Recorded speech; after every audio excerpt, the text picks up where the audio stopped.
बचपन में 9वीं कक्षा में जब मैं पढ़ता था 9th क्लास में, तो मैंने विद्यापति की एक कविता पढ़ी थी। बड़ सुखसार पाओल तुअ तीरे, छाड़यति निकट नयन बहनीरे। एक अपराध क्षम मोर जानी, परसल पाओ तुअ तीरे पानी। कितनी गहरी सूझ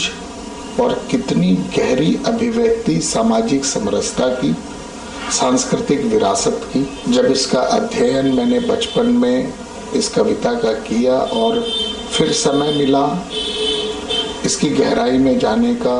जब अध्यापन के तौर पे, अध्ययन के तौर पे मैं आगे बढ़ा, जब मैं कानून का विद्यार्थी था, जब मैं साहित्य का विद्यार्थी था, तो मिथिला की संस्कृति, वहाँ की सांस्कृतिक विरासत, वहाँ के लोग, इसको बहुत करीब से देखने, जानने, समझने का मौका मिला। मिथिला नगरी वाकई में अद्भुत है। इसकी जितनी तारीफ की जाए, जितनी गहराई है यहाँ की मिट्टी में,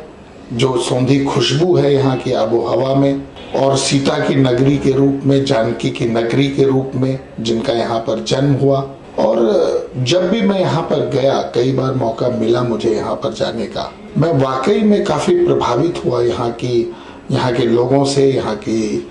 समरसता से, और जितनी सुमधुर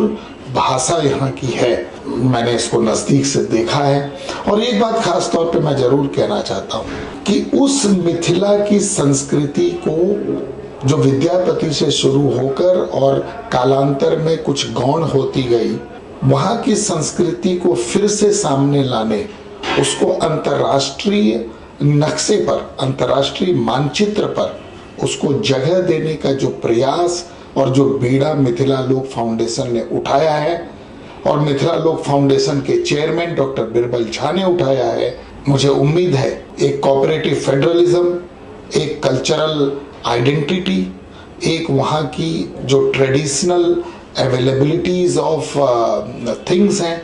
उनको इंटरनेशनल मैप पर ला करके, अंतर्राष्ट्रीय मानचित्र पर ला करके, मिथिलांचल को जो पहचान हजारों साल पहले मिली हुई थी, उस पहचान को दोबारा स्थापित करने, कायम करने, और मिथिलांचल के लोगों के दिल में मिथिलावाद को स्थापित करने में एक अच्छा प्रयास, एक सकारात्मक प्रयास जो हो रहा है, किया जा रहा है, उसकी मैं निश्चित रूप से भूरी प्रशंसा करता हूँ। और यह मिशन पूर्ण रूप से सफल हो, ऐसी कामना भी करता हूँ। मिथिला लोक फाउंडेशन ने जिस सघनता, जिस समर्पण के साथ मिथिला के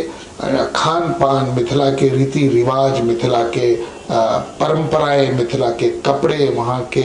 वहाँ की संस्कृति से जुड़ी हुई तमाम चीज़ों को, तमाम वस्तुओं को जिस तरह से एक प्रसिद्धि के पायदान पर ऊपर से ऊपर ले जाने के लिए जो भी प्रयास किए जाने चाहिए, वो हर संभव प्रयास किए जाने का बीड़ा जिस रूप में उठाया है, वो वाकई में काबिल तारीफ है। और निश्चित रूप से मिथिला की संस्कृति, मिथिला की मिट्टी,